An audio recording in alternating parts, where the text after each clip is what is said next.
Kamusta na po kayong lahat? Nakikita nyo ba yan? Yan. Yan po ay tinatawag na bulalakaw o meteor po. Nilalagay ko po ito sa sa tubig po tuwing Martes at Biyernes. Alam nyo ba itong meteor ay meron po itong healing power? Yan. Meron po yan kapangyarihan na pag meron kayong sakit sa katawan ay gagamutin niya.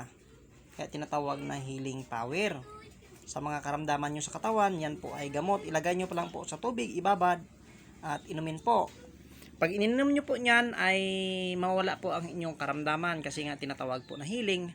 At meron itong kapangyarihan na naalisin po, tutanawin po ang kulam o barang o palipadahangin o tigal po, lason po ng kulam sa iyong katawan. Kasi po ito po ay diamante po sa ibabaw ng langit. Nakuha lang po ito sa itaas ng langit, nalaglag po sa lupa. Kaya atin pong inumin. Yan.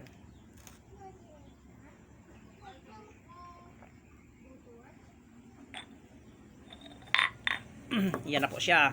Ininom ko na. Respeto lang po ha. Sa naniniwala lang po ng kakayahan po ng meteor o bulalakaw. Sa naniniwala lang. Yan. Napakaganda po. Yan ang mga guhit-guhit nyo. Yan. At kung meron kayo dyan, pwede nyo rin pong inumin.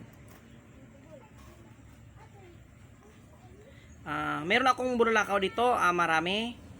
Sa interesado at sa nakagusto, maglagay ako mamaya ako dito ng contact number, i-text nyo ako or tawagan.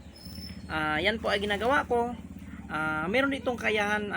Bakit nga ba gumagawa ako ito ng video na ito, ng content? Kasi pag ang bulalakaw ay naiwan mo sa inyong bahay, kahit tubig lang makainom ka nito ay hindi ka natabla ng mga patalim at baril. Subok po ito. Ito po ay tinuro po ng aming matatanda noon. Yan. Kaya sa interesado, marami ako ditong bulalakaw.